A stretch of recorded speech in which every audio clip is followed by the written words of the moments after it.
Fala, minha gente, tudo bem? Eu espero e desejo que sim, do fundo do meu coração. Seja muito bem-vindo, muito bem-vindo e muito bem-vindo ao nosso canalzinho mais uma vez. E se você não me conhece, meu nome é Bruno Reikdal, eu sou doutor em Economia Política Mundial, mestre em Filosofia, graduado em Filosofia, com formação em Teologia e atuo como educador popular, além de pesquisador e militante, tanto no âmbito político quanto religioso, além de produzir conteúdo aqui no nosso canalzinho.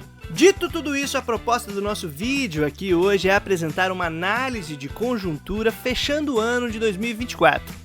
Contudo, a nossa proposta aqui não é fazer uma apresentação de dados, fenômenos e acontecimentos, senão uma reflexão sobre certos processos e movimentos que causaram as condições para vivermos o que estamos vivendo hoje, nesse mundinho em que estamos metidos. É óbvio que nós somos incapazes de falar sobre a totalidade das relações sociais e abarcar todos os processos que estão ocorrendo, por isso nós vamos fazer um recorte relativamente simples, que é a questão religiosa. Mas não falar do fenômeno religioso como se fosse abstrato, separado, apartado das relações sociais vigentes, do modo de produção capitalista e, em especial, das crises desse modo de produção. Porque é exatamente ao conectar a questão religiosa com essas crises que nós podemos fazer um tipo de análise de conjuntura mais consistente e talvez contribuir do nosso lugarzinho aqui de crítica da religião e crítica da economia política de maneira combinada. Por isso se prepare, mas não esqueça antes de curtir esse vídeo, comentar para engajar, espalhar a palavra por aí, praticando a militância do spam pelo WhatsApp, além de você poder dar uma olhadinha na descrição desse vídeo e ver como apoia o meu trampo, seja ali na campanha do Apoia-se, seja fazendo os cursos que a gente oferece ali na Hotmart, seja você mandando um Pix, porque vai que tá sobrando na merreca aí, a chave do Pix tá aqui na descrição do vídeo, e se eu não esqueci, eu coloquei aqui na edição em algum lugar da tela também. Bora ver onde a gente vai parar! É claro que hoje, quando nós falamos sobre fundamentalismo, o nosso imaginário é levado aqui no Brasil a pensar os evangélicos, em especial os pentecostais. Tem gente que utiliza o conceito de neopentecostal, mas ele é relativamente problemático, fica aí conteúdo para outro momento, em outro vídeo, em outro dia. Fica o alerta aí. De todo modo, seriam os evangélicos que teriam se alinhado à extrema-direita brasileira, ou se a gente for dar o nome correto ao gado, ao fascismo brasileiro. Tem gente que denomina como bolsonarismo, mas aí uma primeira reflexão. O movimento é anterior ao ex-ocupante da cadeira presidencial e seguirá depois de sua breve existência aqui na Terra. Ele pode ser substituído por um pneu que não tem nenhum problema. Esse fascismo foi criado não por causa dele, senão em torno de sua figura, e ele então é secundário e catalisa o movimento, se torna um símbolo. Mas são as condições sociais e a crise de um determinado modo de produção que nos interessa. Isso porque, se nós olharmos para outros territórios no mundo, em que existem outros movimentos religiosos, outras condições, outros processos específicos, nós vemos o mesmo padrão, surgindo um tipo de fascismo e conservadorismo específico ali, que está tensionando e mobilizando massas. Então, se vemos um padrão, se vemos esse processo, a culpa não é nem só da religião e nem da figura do ex-ocupante da cadeira presidencial, senão que nós precisamos pensar de maneira sistêmica e crítica. Isso sem contar que a gente poderia indicar o alinhamento a esse fascismo não só entre evangélicos, mas também entre diversos segmentos religiosos. Um crescimento de conservadorismo entre católicos, entre espíritas, entre pessoas de outras religiões propriamente ditas.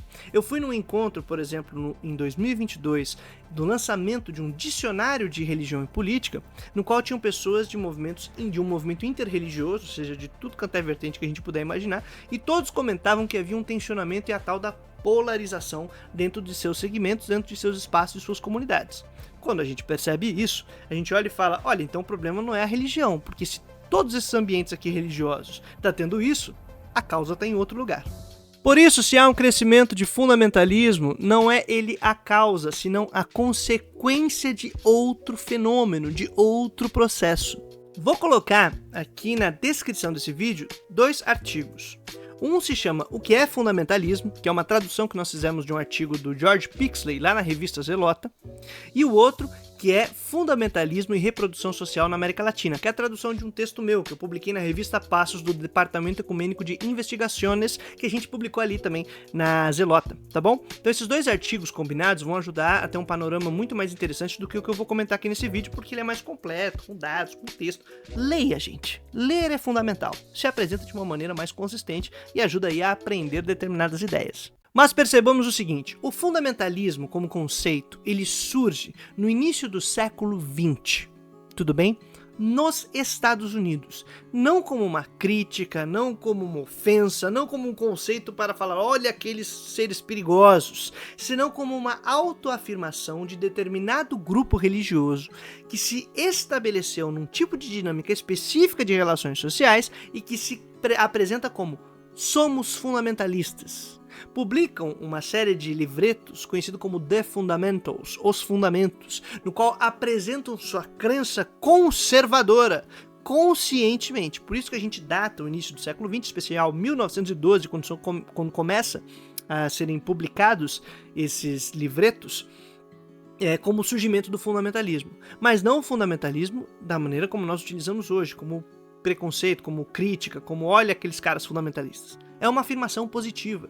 E ainda hoje, muita gente vai se colocar como somos fundamentalistas, sim. E isso a gente tem que compreender, não utilizar só como um sentido negativo. Olha o fundamentalismo lá. O que esse conceito diz? O que significa? Para quê? A que nos referimos e como grupos que se autorreferem como fundamentalistas colocam isso de maneira positiva. E por que fizeram isso? Em termos gerais, nós podemos dizer o seguinte, o fundamentalismo ele surge como um processo de resistência à modernização nos Estados Unidos. Isso porque, durante o século XIX, o processo de modernização capitalista estadunidense é extremamente violento, a industrialização muito acelerada e que vai substituindo as tais das propriedades familiares, que eram propriedades relativamente grandes, né, que trabalhava com subsistência, mas também com produção de insumos, fosse para a época antes da independência metrópole, fosse também ali para o comércio local, não importa, mas um tipo de dinâmica bastante específico que vai destruindo o modo de vida tradicional que se estabeleceu ali com a colonização. Na luta em resistência a essa industrialização, surge uma série de movimentos dentro do ambiente religioso que são do campo e que estão contra esse movimento modernizante. Vai surgir ali os Amish, que existem até hoje, as Testemunhas de Jeová, os Mormons, os Pentecostais vão ser fruto disso depois, no final do século XIX, começo do século XX. A gente vai ter os Adventistas, a gente vai ter os Menonitas, a galera vai surgindo ali, os novos menonitas, né, vão surgindo como movimentos de luta contra esse processo de tentar permanecer e manter o seu modo tradicional de vida. Só que a industrialização era muito violenta, ela expulsa você do campo, ela te traz para a cidade, a burguesia estadunidense, especialmente depois da Guerra Civil, né, vai ter um projeto claro de industrialização. E isso vai fazer com que as pessoas tenham que se adaptar a esse novo modo de vida. E esse processo de adaptação faz com que se adequem à modernização capitalista no modo de vida prático, como trabalhar, como viver, onde morar, nas cidades, essa coisa toda.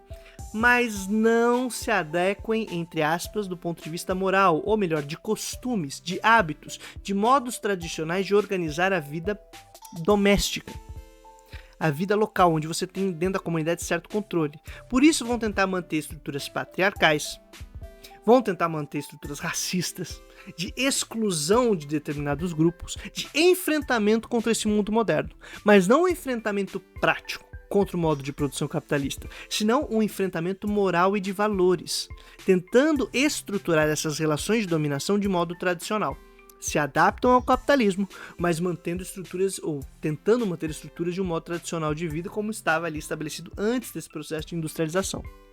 Nessas contradições e nesses movimentos, esse grupo que se adapta às cidades, se adapta ao capitalismo e se adequa a essa modernização, mas não em seu sentido de valores, vai criar as bases do fundamentalismo, que é a galera que então vai enfrentar a modernidade, não no modo de vista prático, na organização ali do dia a dia, senão do âmbito teórico, teológico, de valores. E aí vai enfrentar as teorias modernas da ciência da religião e dos estudos que estavam surgindo na Europa, por causa do iluminismo, por causa dos processos de desenvolvimento da ciência. Então vai surgir essa galera que é negacionista, que a gente chama, né, de negacionista, de não sei o que, tal, pipipipopopó, conservadores e tal, que é a galera que vai enfrentar no âmbito moral, no âmbito desses valores, mas não na vida prática. Se adequa ao capitalismo, defende esse modo de produção, mas quer manter as estruturas de dominação ali de sua comunidade ou mesmo de seu lar, as estruturas de dominação patriarcal, racista, etc, etc.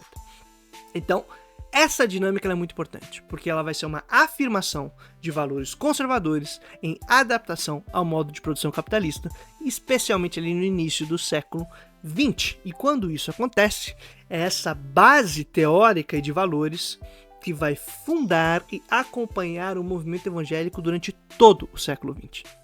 E aí os movimentos migratórios e também de missões evangélicas para todo o mundo vão seguir essas bases, se adequando ao capitalismo, se adequando à vida urbana, ao processo de modernização na vida prática, mas não na teórica. E quando eu falo vida prática aqui, é óbvio que eu estou falando do âmbito produtivo da sociedade como um todo, e não das relações que vão sendo estruturadas a partir do âmbito doméstico e familiar, que aí é onde peca, muitas vezes, um movimento progressista ou um movimento mesmo de análise revolucionária, porque esquece da casa, esquece da família, esquece das relações comunitárias, que são essas relações em que o pessoal tenta se apegar para, de alguma maneira, respirar no meio dessa loucura do capitalismo, mantendo relações de dominação e de exploração. E aí a gente começa a ver essa série de sequências de grupos que dominam outros grupos sob esse mesmo modo de produção e que reproduzem estruturas extremamente violentas dentro dos ambientes comunitários, domésticos e de instituições que estariam ali tentando se adequar cada vez mais ao processo de modernização e industrialização capitalista. São muitas contradições, dominações e etc. Mas que a gente tem que ficar de olho. O que importa nessa grande análise e passagem geral é que o crescimento desse processo fundamentalista conectado à questão dos evangélicos tem essa raiz histórica. E aqui no Brasil tem uma raiz específica, que é o processo de adaptação de determinados grupos que foram expulsos do campo e chegaram nas cidades. E a gente já vai falar sobre isso. Antes da passagem, só fica a dica de novo de ler o texto aqui do Jorge Pixley, que é muito bacana, em que ele comenta que a partir do final dos anos 90, início dos anos 2000, ou seja, final do século XX, começo do século XXI, nos Estados Unidos, o pessoal começa a utilizar o conceito de fundamentalista para falar como crítica e ofensa aos movimentos que seriam do Islã, seriam os muçulmanos, para chamá-los e conectá-los com algo negativo, ruim, pipipi, popopó, grandes inimigos, como fez o imperialismo aí para tentar invadir, e na verdade invadiram, e destruir uma série de países no Oriente Médio. Vamos seguir nessa linha de observar o processo de modernização e industrialização capitalista, tá? Na Europa foram 200, 300 anos, nos Estados Unidos foram 100, na América Latina foram 50. Em 50 anos de um processo extremamente violento, agressivo e que aprendeu, entre aspas, dentro dessa dinâmica histórica de desenvolvimento do capitalismo, como se antecipar e combater as lutas dos trabalhadores, das trabalhadoras e das comunidades tradicionais que tentam resistir a esse avanço. Então, chegar aqui com as armas já tudo preparado, então é muito difícil de resistir, e cada vez que você vê um processo de resistência que conseguiu realizar alguma vitória, bata palmas para esses seres humanos, que eles são guerreiros históricos. Porque não é fácil você enfrentar essa máquina que já estava em desenvolvimento, que aprendeu com o passado e que vai aplicando suas dinâmicas de dominação. Tudo bem? Isso a gente não vai falar também sobre a questão de diferença entre capital de centro, capital de periferia. A gente não vai falar sobre as relações de imperialismo, por enquanto não. Vamos segurar um pouquinho essa onda. É só pra gente perceber que mesmo sem considerar essas relações, esse aprendizado histórico ajuda a quebrar as resistências antes de começar a implementar determinado processo violento. Então, em 50 anos foi muito complicado e sem garantir relativa autonomia nacional e popular, que complica ainda mais as coisas, combatendo, na verdade, as transformações que tinham qualquer pretensão nacional e popular aqui no continente. Bom, e é um processo violento, agressivo, rápido e logo interrompido, não realizado por completo. A industrialização e modernização capitalista, ela já é sabotada antes mesmo de quase começar e ser implementada aqui no continente. É um processo muito duro, muito duro. De todo modo, esse processo duro, violento, agressivo e incompleto, a partir da metade do século XX, vai expulsando as pessoas do campo, assim como aconteceu durante o século XIX nos Estados Unidos, assim como aconteceu na Europa durante 200, 300 anos. Vai expulsando as pessoas do campo e as pessoas vão tentando resistir. Nesse processo de expulsão, de êxodo rural forçado e de resistência, surgem movimentos religiosos na América Latina que se conectavam com a luta popular. É a tal da teologia da libertação. Essas lutas estavam conectadas com o campo. A maior parte da população da América Latina estava concentrada no campo, e resistia no campo, e tentava sobreviver por aí.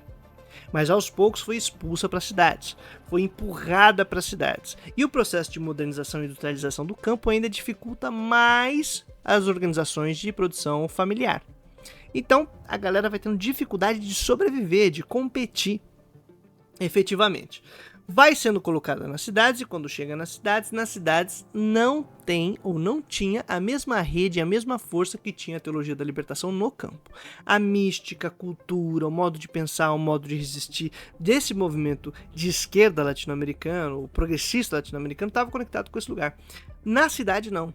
A cidade é um lugar perigoso, é um lugar dos problemas. Ele é um símbolo, inclusive, desse processo de avanço capitalista. Nas cidades, quem que estava lá?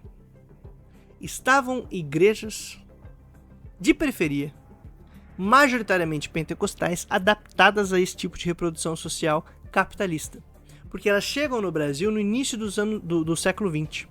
No início ali dos anos 10, anos 20, começa a chegar esses grupos que se sediam nas periferias e tem uma religiosidade que veio da gringa, dos Estados Unidos, já adaptada ao processo de modernização capitalista e que cria uma rede de apoio para as pessoas conseguirem trabalho, conseguirem estudo, conseguirem recursos e bens sociais que não são ofertados nem pelo Estado nem pelo mercado.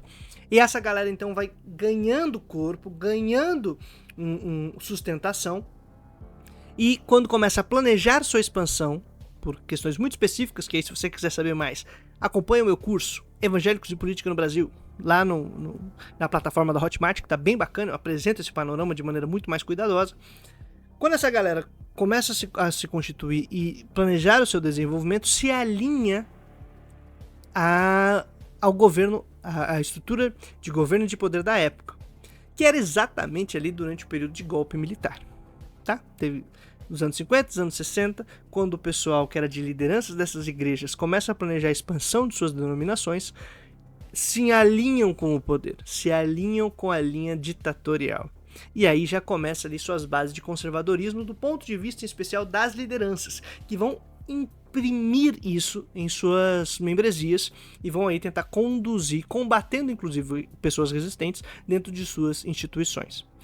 Dito isso, com as pessoas chegando do campo nas cidades, o tipo de religiosidade do campo é diferente do tipo de religiosidade da cidade. O tipo de religiosidade tradicional é diferente do tipo de religiosidade adaptada ao capitalismo. Um culto adaptado ao capitalismo tem uma hora, extravasa, volta para casa, muito acelerado. Você não tem festa de santos sempre, você não tem feriado sempre. Ao contrário, é um incentivo a ter menos tempo nisso e muito tempo trabalhando. Incentivo para que você seja produtivo, né? Inclusive dentro da igreja, uma dinâmica bem maluca. De todo modo, quando você vai vivenciando isso, as pessoas estão tendo menos espaço, menos possibilidades de manter um tipo de religiosidade e cria condições para que outro cresça. Esses outros que estão crescendo, além de irem se convertendo e entrando para essas igrejas, vão tendo filhos e filhas. Filhos e filhas que vão aumentando o número também de evangélicos. Então, a partir dos anos 80, a gente vai ter um grande crescimento de evangélicos aqui no Brasil. Alia-se a isso a chegada de um teleevangelismo, de grandes cultos, de grandes eventos, de uma propagação em massa de uma mensagem, coisa que outras denominações e tradições não faziam. Isso vai ganhando corpo, ganhando espaço, ganhando terreno e convertendo cada vez mais pessoas que vão seguindo e institucionalizando seus filhos e suas filhas mediados pela igreja. Então já nasce um fielzinho. Antes tinha o pai, o vô, a mãe, o tio que se convertia e colocava a família na igreja. Agora a criança já nasce na igreja, já é institucionalizada e formada como evangélico, como evangélica, como é o meu caso. Então você cresce nessa dinâmica, coloca seus filhos aí dentro, então vai criando esse grupo que está vinculado com esta tradição. A partir dos anos 2000, nós vamos ter no Brasil ainda uma coisinha a mais, que é uma melhora de condições de vida em determinadas parcelas da população que nunca tinham tido acesso a determinados bens e produtos por condições conjunturais específicas e tomadas de decisão sensatas de um governo que estava preocupado com a melhoria de qualidade de vida das pessoas. Especialmente ali durante as décadas dos primeiros governos petistas. Isso faz com que um determinado grupo, até então isolado de relações privilegiadas, porque era um poste de classe média, como ir para a faculdade, como ter escolas melhores, como poder ter geladeira, micro-ondas, bens fundamentais para a reprodução de vida dentro da cidade em casa, poder no crédito fazer uma pancada de coisa que antes não fazia, viajar, conhecer o mundo, abrir horizontes. esta galera que começa a frequentar esse ambiente, começa a se formar dentro de um tipo de vida que vai se aproximando de ter privilégios, vamos dizer assim, porque era para ser direitos, mas são privilégios na reprodução social brasileira. Quando o que estruturava seu modo de vida entra em crise e as pessoas começam a ver encurtar suas condições de poder comprar, consumir, garantir melhores condições para seus filhos e suas filhas, quando ali num curto período de tempo já bate uma primeira crise, o desespero de perder esses ganhos e essas conquistas é muito grande. Então precisamos evitar que isso aconteça. Qual é o mal? Quem é o nosso inimigo? Quais são as causas desses problemas que nós estamos vivendo? E mais, quais são as causas das nossas vitórias? Boa parte desses grupos, se não sua maioria, como muito bem apresenta o Gessé Souza no Batalhadores do Brasil, eram pentecostais e são pentecostais. Os pentecostais crescem nesta linha entre a pobreza e a classe média tradicional. No que se chamou muitas vezes de nova classe média, sei lá que raio de nome deu, classe C e D. Esse pessoal tem uma tradição religiosa específica. Inclusive porque conseguiram se formar, conseguiram estudar, conseguiram bens sociais que garantiam uma melhor posição na divisão social do trabalho e competir por melhores vagas. Esse grupo é um grupo que conseguiu apoio de uma instituição que garantia tempo para que as pessoas pudessem ir trabalhar e deixar seus filhos na igreja, deixar seus filhos com a vizinha que era da irmãzinha da igreja. E isso vai dando uma dinâmica completamente distinta para as famílias de condição de vida mesmo, e de inserção dentro da reprodução social. E além disso, no domingo chegava e dava o dízimo e pedia: Deus, ajuda nós. E durante a semana chegava o carro, chegava a geladeira, chegava o micro-ondas no crédito, chegava a entrada da universidade pelo ProUni, pelo FIES. Meu neto conseguiu entrar, meu filho, minha filha. Pá. Essa dinâmica, ela cria um vínculo muito poderoso com a instituição religiosa, de gratidão por essa comunidade, então de luta por essa fé. E a responsabilidade pelos ganhos foi divina. E agora a responsabilidade pelas não bênçãos, pelas perdas, vai ser direcionada para quem? Aí vem o tal do problema danado da demonização da esquerda. Tópico 3. Crise do capitalismo globalizado. As crises a partir de 2008 vão piorando, vamos dizer assim, as condições da vida das pessoas.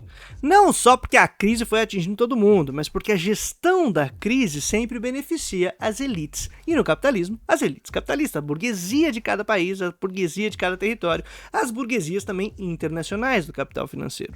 Então essa galera vai tentar todo mundo lutar pelo seu quinhão e não sofrer tanto com a crise. E essa crise vai ser repassada para as massas. E as massas, nós, povão, grupo lascado de trabalhadores e trabalhadoras, vamos sofrer diretamente com esse processo das crises. Esse processo das crises, então, vão ser insuflados por uma gerência de crise que tenta captar o máximo dos ganhos de capital sem perder nada.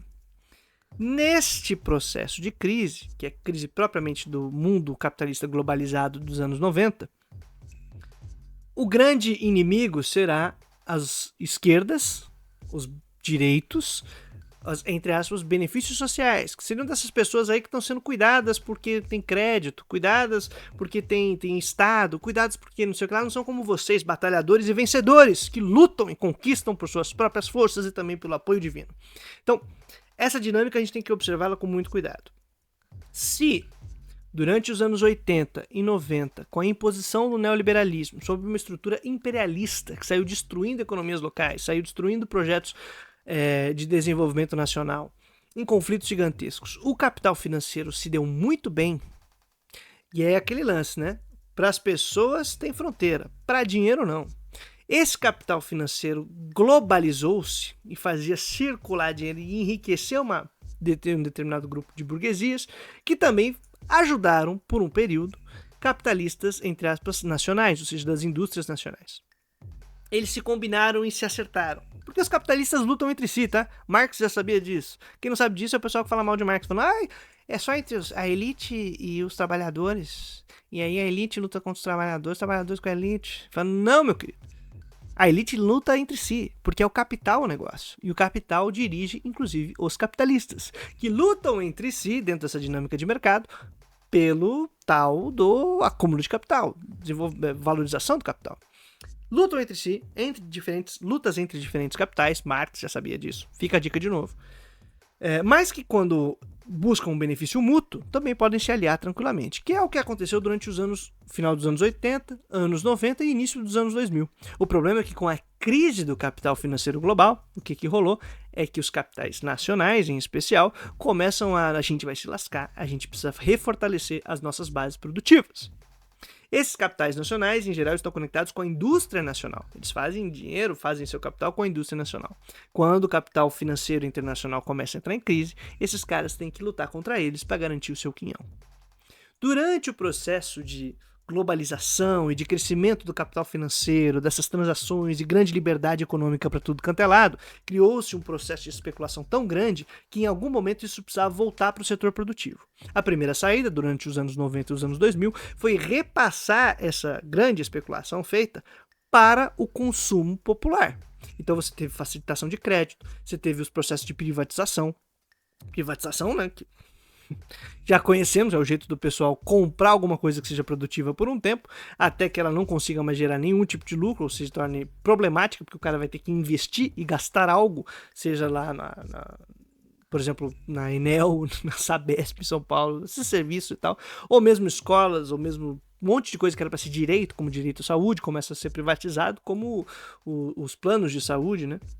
E aí viram serviços, para de se falar em direito, começa a falar em serviços. Esse grande capital começa a ser repassado para as pessoas com privatização, com facilitação de crédito, com a criação de serviços, com um monte de ONGs que começam a fazer parcerias público-privadas, as OSCs, essa coisa toda. E isso não é só no Brasil, é no mundo todo, tá? Mas começa a repassar isso para a galera. E aí, de alguma maneira, dá um respiro para esse capital. Mas esse capital é voraz, ele não tem limites, ele quer crescer, ele não pode parar. E esse capital financeiro continua especulando, continua criando aí um monte de espaço para tentar fazer dinheiro.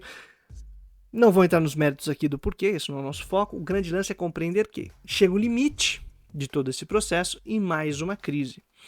Mais uma crise nos anos 2000 e tal, e o pessoal nacionalista vai então tentar defender o seu capital. Vai então tentar defender e perceber que perdeu suas indústrias, perdeu sua base produtiva, não tem onde botar. O problema vai ser então este globalismo. O problema é o globalismo. O problema é essa galera que perdeu os valores, que não defende mais a indústria nacional, que não tem mais valores patrióticos.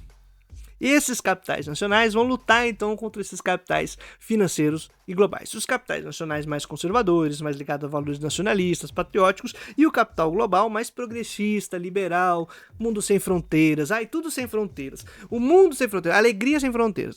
Quer dizer, as pessoas não podem passar a fronteira, mas o dinheiro pode circular. Então essa liberalidade toda. Esse capital financeiro global entra em conflito com o capital nacional.